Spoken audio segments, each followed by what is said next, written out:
Before we get into today's show, let me tell you about the latest deal from Mike Lindell, MyPillow. Once again, the big box stores have canceled their orders simply because they don't agree with Mike Lindell's politics. They don't like it because he supports President Trump. Well, he's going to pass that savings on to you. No more middleman. And boy, does he have some great deals on the Giza Dream sheets and the Percal bed sheets. Listen to this. Giza Dream queen size, normally $139.98. Your wholesale price, $69.99 when you use promo code Joey. King size, only $79.99. The Percal queen size, normally $89.98. Your wholesale price, $29.98 when you use promo code Joey. Just call 1-800-893-4059 or go to mypillow.com. Always use promo code Joey. Free shipping options available. This allotment's not going to last very long. When they're gone, they're gone. mypillow.com.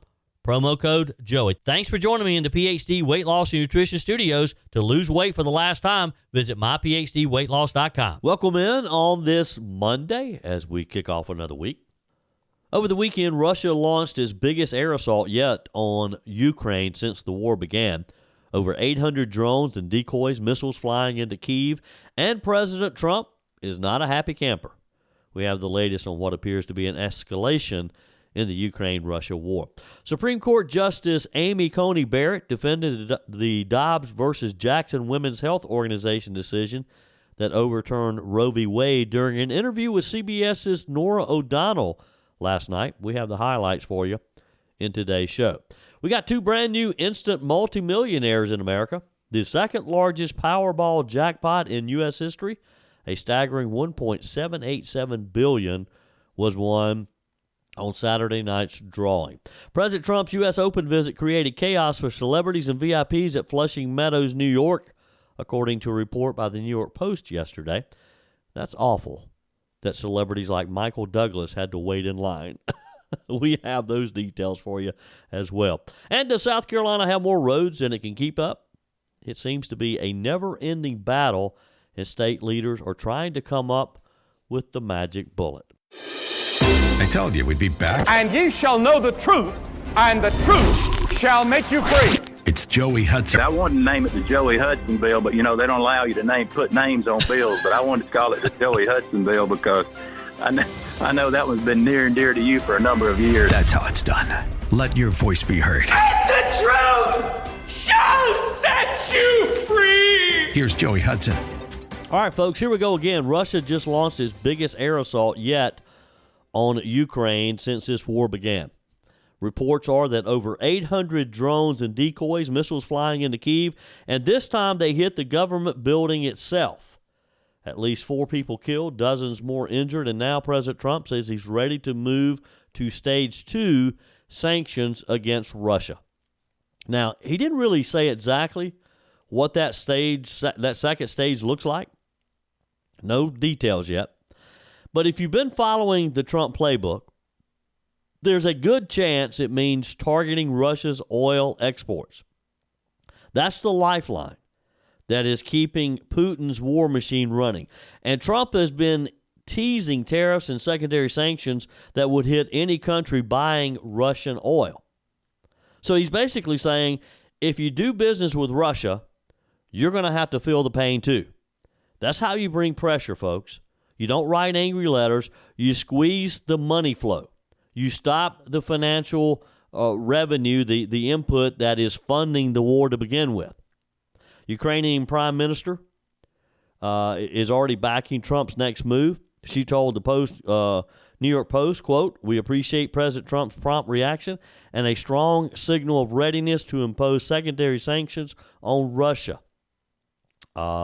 That's a pretty big endorsement from a wartime ally because, let's be honest, words aren't stopping Putin. Sanctions might. But here's the kicker. This all comes just weeks after President Trump's big summit with Putin in Alaska. Remember? I mean, it was just a few weeks ago. The president was there just around the same time that Mike Gallagher and Larry Elder and I were kicking off our Patriots Alaska cruise. The media was in a frenzy over it, wondering if Trump would go soft, if he'd bend a knee to Moscow. But no, here we are. Trump's ready to slap Putin with round 2, I believe. I believe Putin has underestimated what President Trump is willing to do. And you got to ask yourself, well, what changed? Well, for one, Russia just crossed a major red line by bombing Ukraine's central government headquarters. And two, Trump made it clear in Alaska, if Putin keeps pushing, there'll be very severe consequences. Looks like he meant it. Meanwhile, Zelensky, Ukraine's president, says he's had enough. He's done waiting. He's even thrown out an invitation. Putin can come to Kyiv if he wants peace talks, he said. So now we're staring down a crossroads. Either this latest Russian aggression forces the West to step up, or we keep watching Ukraine burn while the world dithers. I don't know. But there's got to be a solution here if we're going to continue to support Ukraine. And say what you will about President Trump, he's not the dithering type. he wants to get action, something done. He wants to take action. So we'll be keeping an eye on this, quote, stage 2 sanctions. Actually, again, it looks like, folks, it's clear. Putin's running out of room to maneuver. Will Europe follow Trump's lead? Or will they keep buying Putin's oil while Ukraine takes the hit? We'll see. We'll see. There's going to have to be some tough decisions made pretty quickly. President Trump's appearance at the men's singles final of the U.S. Open yesterday afternoon caused havoc for tennis fans, including a slew of celebrity attendees, according to the New York Post. One source told Page 6, it's an absolute S show. Cars can't get into parking lots. People are walking miles. Even celebrities are having to wait like the normal people. Well, I hate it for them, don't you? The source added that security has stopped entry in so many different ways. Catherine Zeta-Jones, Michael Douglas, Ben Stiller were spotted waiting in line like everyone else, while Deborah Messing sat in a car for an hour and they wouldn't let her out. Again, I hate it for him. Lindsay Lohan was also spotted traipsing in parking lots. Evidently, Stiller eventually got to a seat along with the other celebrities, including Bruce Springsteen. Don't you know that just really tore Bruce Springsteen up? Because he doesn't like Trump at all. B.J. Novak and Sting, they all finally got there to watch the final between Mr. Sinner and Mr. Alcaraz. Carlos Alcaraz eventually won. Earlier this week, New York Post exclusively reported that the president would be attending the tennis final for the first time since the Queens-born president was booed at Arthur Ashe Stadium back in 2015. You may remember this. This is when he was presidential candidate Donald Trump. At the time, he attended the U.S. Open with his wife, soon-to-be First Lady Melania Trump. They watched Serena Williams play her older sister, Venus Williams, and according to the reports, and I remember it, he was booed by the fans as he entered. This time, the president was joined by several members of his administration, like U.S. Attorney General Pam Bondi, White House Chief of Staff Susie Wiles, and Treasury Secretary Scott Bessent. His son-in-law, Jared Kushner, and granddaughter Arabella were also present, according to the reports. Before his appearance, now, and by the way, now, they're making a big deal out of the fact that he was booed in 2015. There was some booing this year, but overall, if you watch some of the video, he got an enthusiastic welcome. People were standing, they were clapping, they were cheering the president.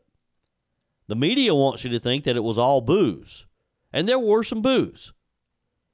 But overall, you could tell that the people were happy to see their president at the U.S. Open. So back to the New York Post story. They're saying that before his appearance this year, that the United States Tennis Association had advised broadcasters not to televise any negative reaction that he might receive from the crowd. Here's the quote, supposedly, from the U.S. Tennis Association. We ask all broadcasters to refrain from showcasing any disruptions or reactions in response to the president's attendance in any capacity, including electronic news gathering coverage. I'm not sure very many of them adhered to that because there's all kinds of coverage. There was lots of video that was being reported and posted on social media of his grand entrance, and again, of the people who seemed to be happy he was there, seemed to be encouraged that their president came to things like the U.S. Open tennis. Social media posts were just going nuts. So, Donald Trump knows how to make an entrance. You have to give that to him, right? More so than any president I have ever witnessed in my years on this earth. Donald Trump is a showman. People should just accept that and understand that when he shows up, there's going to be a show. The president loves the applause. The president loves the acceptance. And look, like him or not, most people love it when the president is in the house. America is in a health crisis, and by America, not just strangers across the country. It's personal. Me, you, friends, and family. And a major cause? Excess weight. Joey Hudson here. The solution isn't expensive shots like Ozempic. It's learning how to eat and think about food differently, and that's what PhD Weight Loss does. Their clients lose up to a third of their body weight. No drugs, just real food, behavioral coaching, and proven science to turn your body into a fat-burning machine. Sure, you could spend up to $20,000 a year on injections that burn muscle, not fat, and come with risks like pancreatitis or bowel blockages, only to gain it all back. PhD helps your body naturally produce weight loss hormones like GLP-1s. No shortcuts, just results that last. Already on Ozempic? Dr. Ashley Lucas and her team will help you safely transition off and keep losing weight. Let's make America healthy again. Call 864-644-1900. That's 864-644-1900 or visit myphdweightloss.com. So did you pick up a lottery ticket over the weekend? Many of you commented. I posted a little short video Saturday. I couldn't resist. I mean, it was almost $1.8 billion. Actually, $1.787 billion exactly. I thought, and I typically do not purchase lottery tickets. I do when it gets up to something like this. I thought, I'm going to at least try it. Because you're not going to win if you don't buy a ticket, right? So I posted a little video showing my tickets Saturday. Many of you commented and sent me notes on it. Did you buy one, though? Love to get your comments. Text me, email me, joey@joeyhudson.com. Leave me a message on the MyPillow message line, 864-477-JOEY, 864-477-5639. Leave me a voice message because I'd love to hear your take on this. Again, $1.7 billion. The two winning tickets were sold in Texas and in Missouri. So I didn't win, by the way. Nor did you. Well, maybe. I don't know. Maybe we have one of the winners listening to us. Who knows? Each winner is set to walk away with a lump sum of about $410 million before taxes. Sounds like you hit the life jackpot, right? Well, not so fast because Uncle Sam wants his cut. Big time. And he's going to get it too. So think about this for a minute. Let's break this down. Out of that $410 million, the IRS immediately grabs 24%. But because that kind of money rockets you straight into the top tax bracket, the full 37% federal tax rate applies. So after all said and done, each winner will clear about $258.5 million estimated net after taxes. So you go from $1.8 billion. Now, granted, you're not going to get that much because, first off, if you take the cash option, that $1.8 billion is only if you receive a lifetime annuity. Most people take the cash. Get as much as you can, as quickly as you can, is the rule of thumb that most financial advisors are going to suggest. So that's why you're going to get the cash value of $410 million because, again, there are two winners. So think about that. The two winners combined will get $820 million out of $1.8 billion. Then after taxes, cut that in half again. Now, Texas doesn't have a state income tax. So that winner, they're going to be able to keep their full $258.5 million after their federal taxes.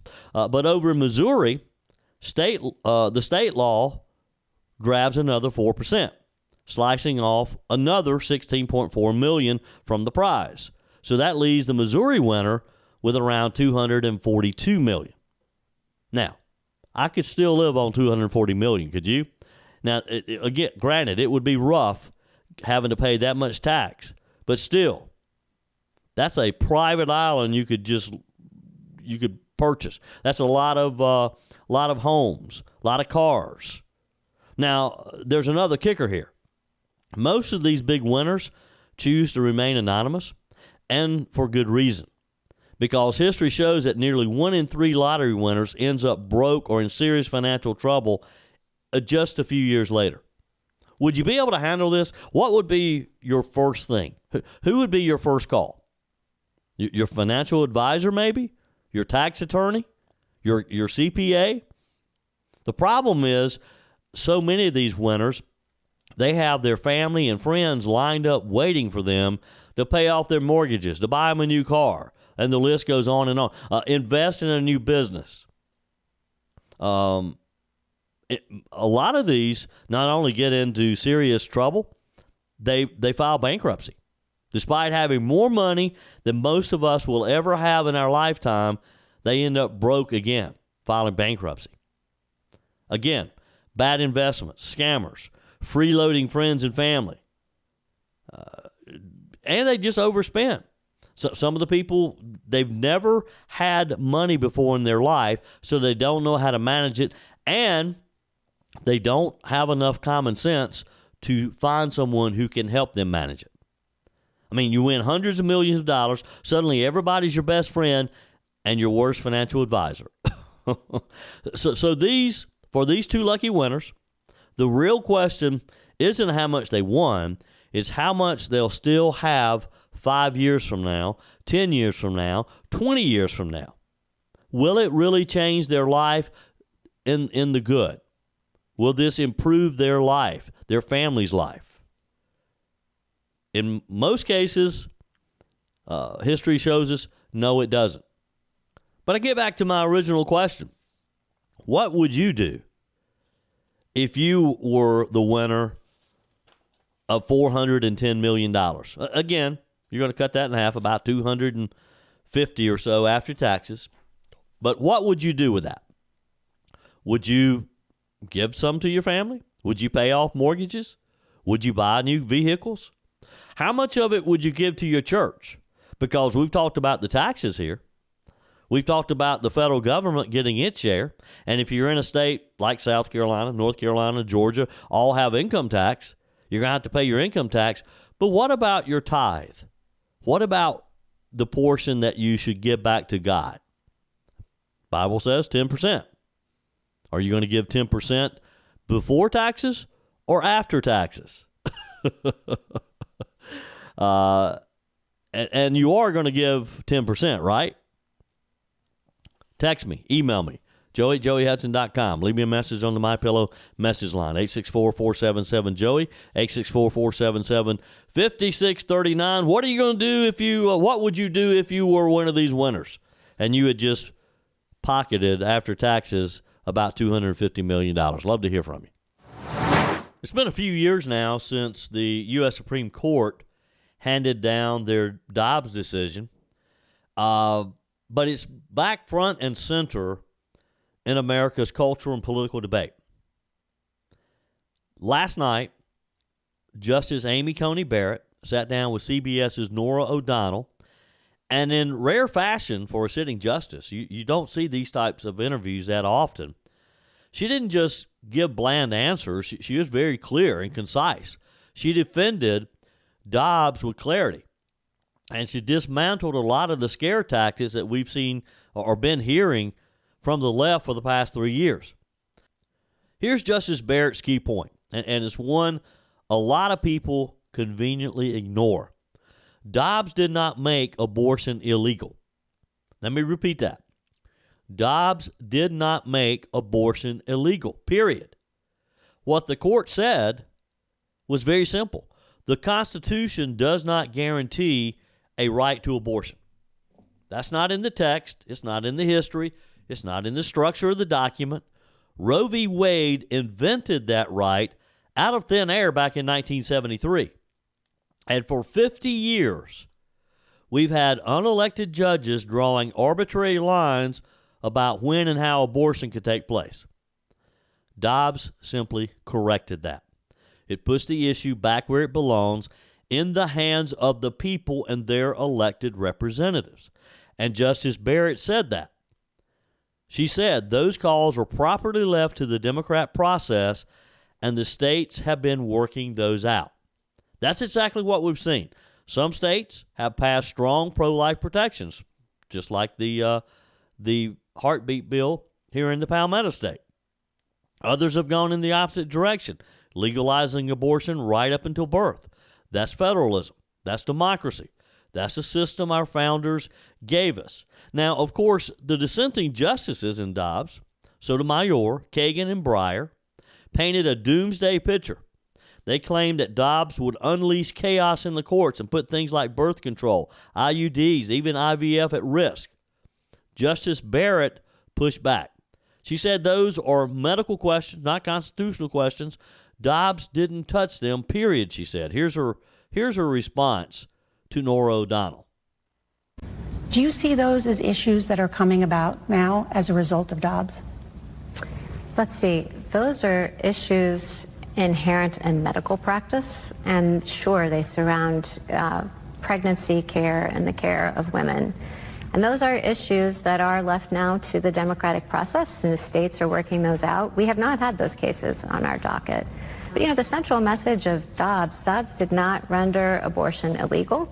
Dobbs did not say anything about whether abortion is immoral. Dobbs said that these are questions that are left to the states. All of these kinds of questions, decisions that you mentioned that require medical judgments, are not ones that the Constitution commits to the court, to decide how far into pregnancy the right of abortion might extend. The court was in the business of drawing a lot of those lines before. And what Dobbs says is that those calls are properly left to the democratic process. And the states have been working those out. There's been a lot of legislative activity and a lot of state constitutional activity since the decision in Dobbs was rendered. But here's the thing. The left doesn't care what Dobbs actually said. They care about how they can weaponize it politically. That's why you hear Hillary Clinton and others predicting that gay marriage is next. That's why you hear talking points about a Handmaid's Tale dystopia. It's scare politics, pure and simple. And that's what they do best. Justice Barrett's response was refreshing. Just tune it out. Ignore it. The court's job isn't to chase cable news headlines. Their job is to interpret the law as written, not as imagined by the left.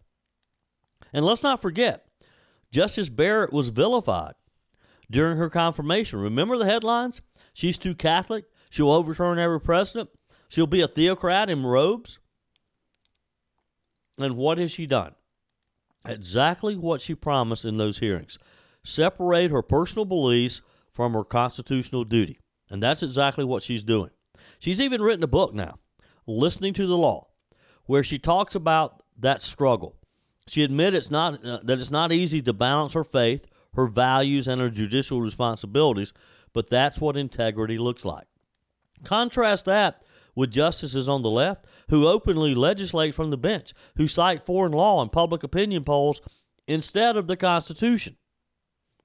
Justice Barrett may not be perfect, but she's exactly what President Trump promised, a justice who will call balls and strikes according to the text of the Constitution. Now, let's zoom out for a moment here.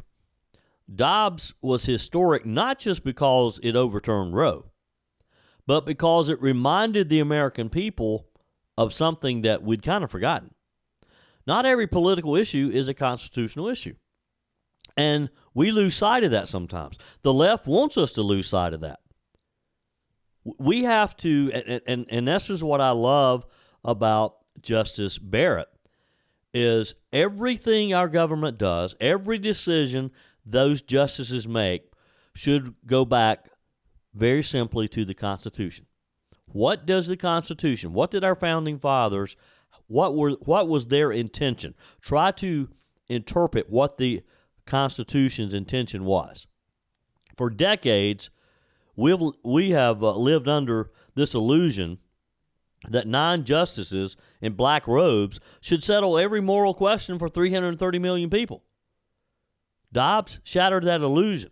It said, no, the people decide. The states decide. Legislatures decide. You have a say in that.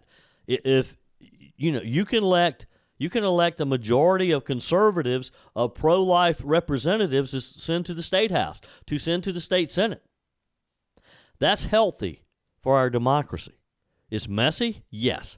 It means fights in state houses and ballot initiatives, but that's what self-government looks like. And frankly, it's what the founders intended, right? Here's the truth. Democrats don't trust people. Democrats don't trust you and I know what's best for us. They want 5 justices on the Supreme Court to impose their agenda nationwide. That's why they call Dobbs radical, even though all it did was return the issue to the voters.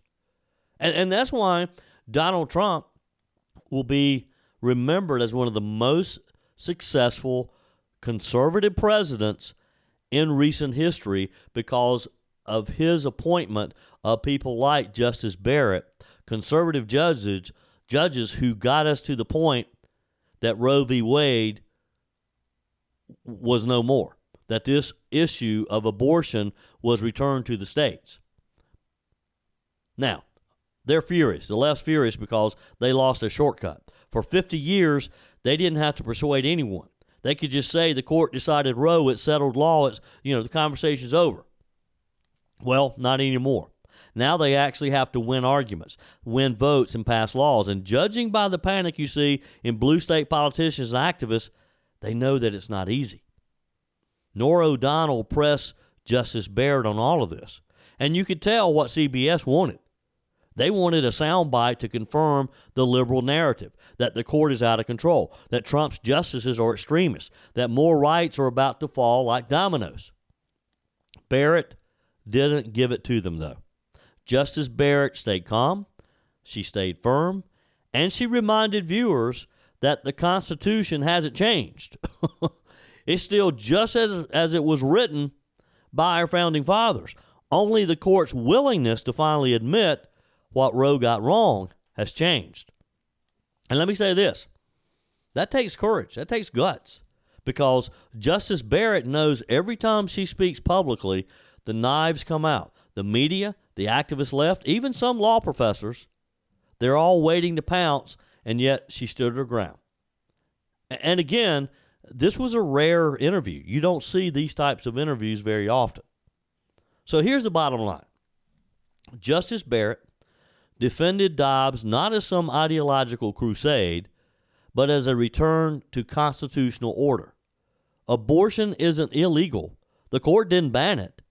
What they did was give the issue back to the states, back to you and me, back to the people. And the people in those states can decide. Hey, and if you live in a state, that says yes, you should be allowed to have an abortion, move. Go to a state like South Carolina that protects life, that appreciates life, that defends life. Now, critics can scream. Hillary Clinton can predict the fall of civilization. The media can trot out every scare story in the book.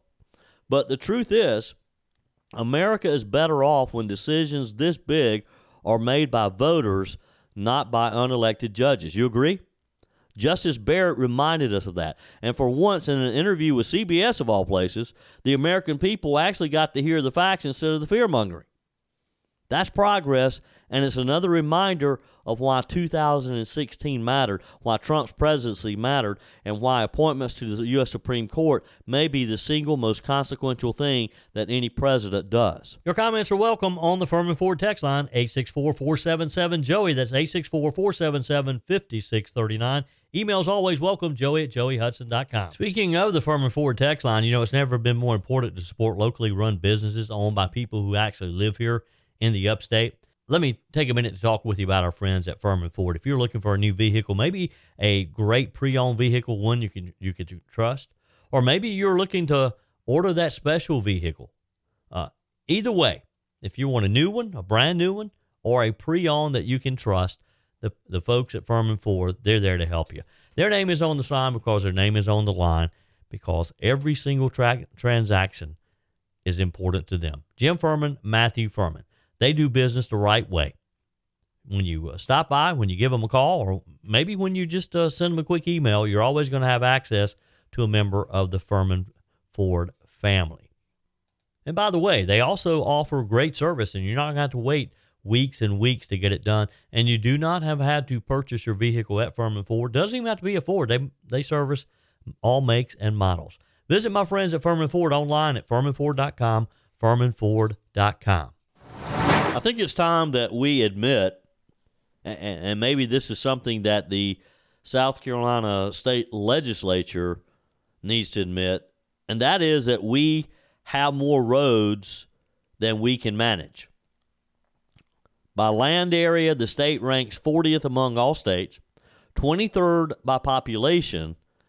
But if you look at linear mileage of our roads, the state's highway system, that is the roads under the direct oversight of the South Carolina Department of Transportation, ranks 4th largest in the nation. Let that sink in for a minute. 4th largest. A massive infrastructure obligation that will cost the state roughly $2.76 billion to maintain this fiscal year. This according to a report published by the Post and Courier over the weekend. And even that may not be enough. I mean, how many times over the years have we had some entity, whether it's the state or a local government, county, city, asking us, oh, we just need another penny on the sales tax or gas tax, and we'll be able to fix all the roads. How many times have we heard that? Now, despite the growth of DOT's construction program, from the $4.8 billion in 2023 to a whopping $6.2 billion last year, numerous roads under state control continue to be neglected each year simply due to the lack of funding or manpower available to repair them. That's just a simple truth. According to Transportation Secretary Justin Powell, the agency will require at least $1 billion in extra funding annually just to implement a proposed 25-year infrastructure plan implemented back in May to improve congestion on interstate highways, fix some of the bridges, a lot of bridges actually, and improve safety on a lot of our roads. But even that proposal couldn't fix the problem overnight. Powell told the Post and Courier in an interview the industry couldn't handle it. You know, you're in the multiple billions number to get out of that maintenance backlog. Meanwhile, highway dollars aren't going as far as they used to. A contentious tax on gasoline passed by the legislature, you remember, back in 2017, has failed miserably to keep pace with inflation. While the advent of technologies like electric vehicles have left DOT in an increasingly difficult position to meet the challenges that are posed by our continued population boom, they're still struggling to keep up. And again, that 2017, that was when we were told, this is it. If we can get this, we'll be able to take care of all our problems. State lawmakers have taken notice. In August, the South Carolina House of Representatives saw its first ever meeting of an ad hoc committee to modernize the DOT. They're contemplating a number of reforms to help fix more potholes and widen more miles of highway.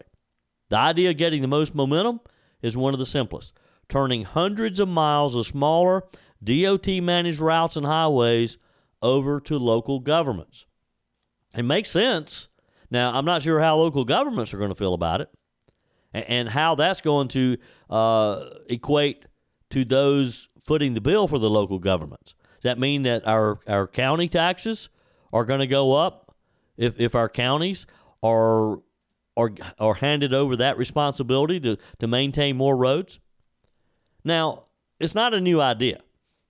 The Department of Transportation launched a pilot program about a decade ago to allow local governments to voluntarily take control of highways within their jurisdiction.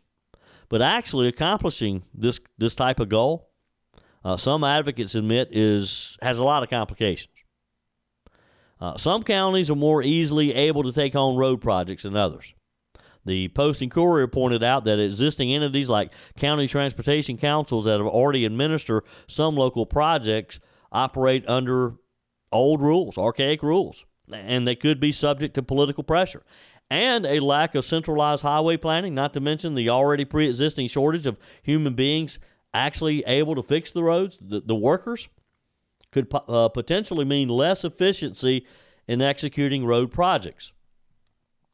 The Joshua Rose, Deputy Executive Director of the South Carolina Association of Counties, told the Post and Courier, if the problem that we're fixing is just to make the state highway system smaller, I think that's a relatively easy problem to fix, and that is just to shift ownership of roads from the state to other entities. He went on, though, if the problem is fixing the roads, that's a more complex problem. Because, again, if you just shift ownership, you're still not going to get the road fixed. The counties then are going to have to figure out how to fix those roads. And I'm not sure that the counties are suited to do that. I don't know. I just know that for years now, actually ever since I've been driving, I've heard the state talk about, well, we're going to, give us another penny, we're going to fix it. And it just hasn't happened. Now, South Carolina can actually turn control of roads back to local governments because historically, local governments had never had roads to manage. If you do a little history here, and the Post and Courier did a great job of backing up some of this, of giving us the background. In 1920, when the General Assembly first directed the then South Carolina Highway Commission to develop a state system of public highways, the system was less than 1/10 its current size, consisting of only 26 paved miles and approximately 3,000 unpaved miles of highway statewide. The catch was that only state-owned roads were eligible for federal funding, and for decades, the system kept growing larger and larger to the point that where today's DOT is responsible for roads inside of privately developed subdivisions, cemetery driveways along a wide web of county roads, and interstate highways as well. But there's only a limited amount of money to take care of these needs. While the DOT addresses them through a grading system, only funding priority projects with high levels of traffic or in economically important areas are taking place. Now, the Post and Courier writes, is a prudent way to dispatch limited public resources, and it ensures an objective criteria for state transportation planners to methodically improve the state's road system, but to local governments, the system also lacks responsiveness, leaving county and municipal leaders frustrated in their inability to improve problematic but low-priority roads in their own jurisdictions. Maybe if you shift it back to the counties, maybe they would be able to better prioritize those that they need. Local governments have some flexibility. Millions of dollars in state money raised through fuel taxes and vehicle registration fees flow each year to county transportation councils, which some have suggested could play a larger role in administering the transfer of roads from the state. But state law requires 1/4 of those funds be used for state-owned projects. And so you get back to this funding dilemma. Those councils are overseen not by county governments, but by their respective local delegations in the legislature, which some observers say could unnecessarily inject politics in their decision-making in an effort to appease voters. In other words, you know a state legislator, you make a financial contribution to their campaign, maybe you influence them to get your road paved before someone else does. It's so complicated, it probably shouldn't be, but it is. County transportation councils also face the same fundamental problems, again, that state faces: limited buying power. The 2017 gas tax has capped It's a maximum at 28.75 cents per gallon, ranking it in the bottom half of all states according to the Tax Foundation. Other fees like South Carolina's vehicle registration fee, taxes, they've also not budged in years. So again, where does the money come from?